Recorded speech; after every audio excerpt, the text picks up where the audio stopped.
This is the Asics 727 Tiger. This is also my favorite weightlifting shoe. This shoe has also been unchanged for over 30 years. Flexible toe, wood heel, no straps, suede. Keep those things in mind as I go over the rest of the things I'm going to talk about in this video. The modern weightlifting shoe. Bulky, TPU heel, multiple straps. Of course, a lot of the shoes are very different. For example, the Addy Powers versus these Legacy lifters, or the Romaleo 2s versus the Romaleo 3s. I started getting involved in weightlifting in 2014. So the shoes at the forefront were the Adidas Addy Powers and the Nike Romaleo 2s. Now, as some of you may know, I did a review on the Nike Romaleo 4s. I generally like them, but once I got to lifting in them more and more, I realized that they weren't very good shoes. The primary problem I have with the Romaleo 4s is the heel slip.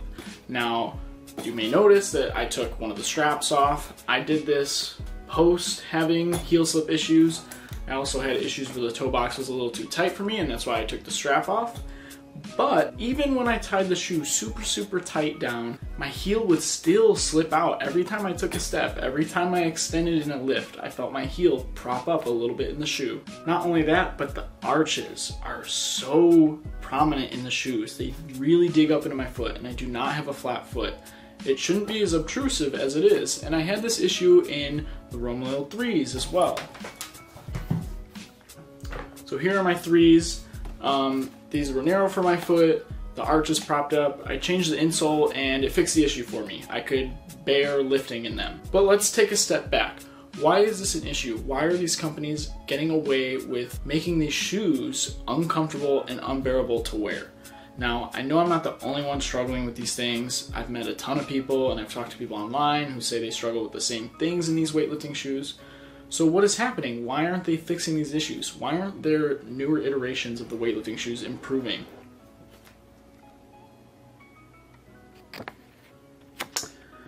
It's those Washingtons, boy.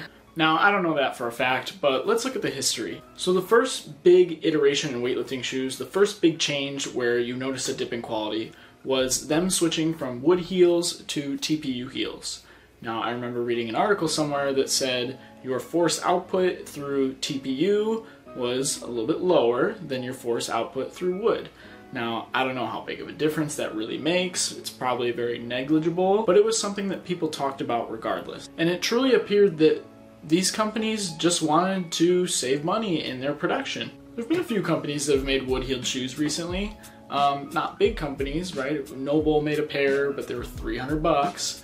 And then Velasa made a pair, and I've heard good and bad about those. Overall, it seems like there's been a commitment to the TPU heel over the wood heel, by the major companies at least. The other big issue I'm seeing is the quality of material besides the heel. So the Romaleo 3 was the first big example of this. You had the 2s, they were nice, high quality, people loved the shoe, they were comfortable, people felt stable. And then you got the 3s. It was a narrower shoe, which was nice for a few people, but you could tell the build quality was so much lower. You had people ripping through the tongue on the shoe. You had other people who had tears in the synthetic material of the upper. So what did they do? They made the XDs, the Romaleo 3 XDs.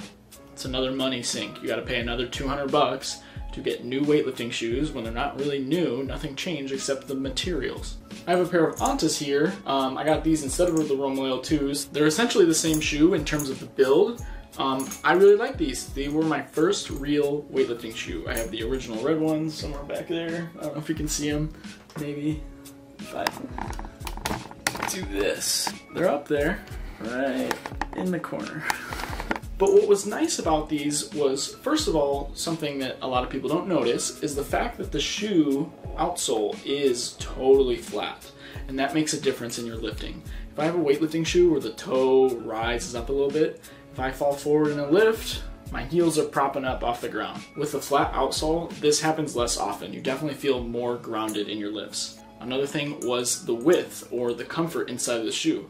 Now, this is subjective because everyone has a different size foot, but the shoe did not have a prominent arch. It was wide enough, my foot felt comfortable. Again, I don't have flat feet. I also don't have wide feet. I have a pretty average foot.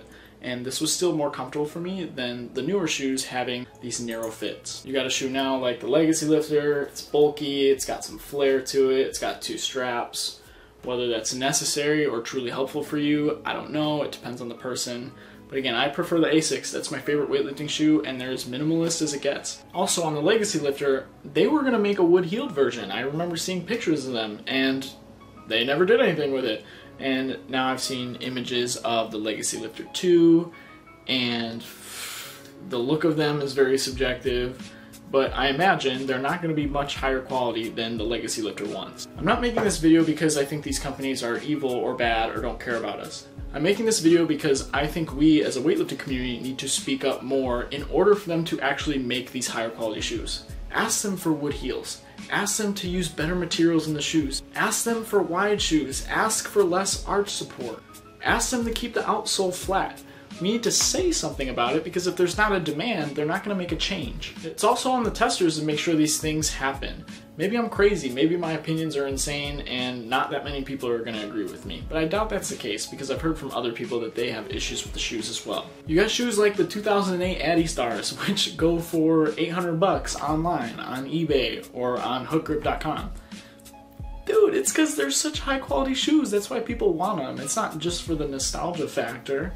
It's because they are very good weightlifting shoes. And I have no idea why Adidas wouldn't just remake the damn shoe. Even if they sold them higher than their original retail price. Whatever, dude. People would buy them. They would make money off of that. It's okay for us to be frustrated and complain about these shoes because we're paying $200 to $300 for them. Keep that in the back of your mind when you're buying one of these new pairs of weightlifting shoes that has an older iteration that is much higher quality. Alright, that's a wrap. Thank you guys for listening. Thank you for watching. I hope this resonated with you in some form because I think it's very important, and I think it's important for our community to actually speak up about this. I know some of these things are a little opinionated. Again, everyone has a different foot shape and will prefer certain shoes over other ones, but there are a few universal things that are negatively impacting us in the weightlifting shoe world. And maybe one day they can go back to making these weightlifting shoes that can keep the same design and fit 30 years into the future. Leave a like if you enjoyed the video, and leave a comment down below if you agreed or even if you disagreed. We can have a little discussion about it. Subscribe if you want to see more stuff like this. I'll see you guys in the next one.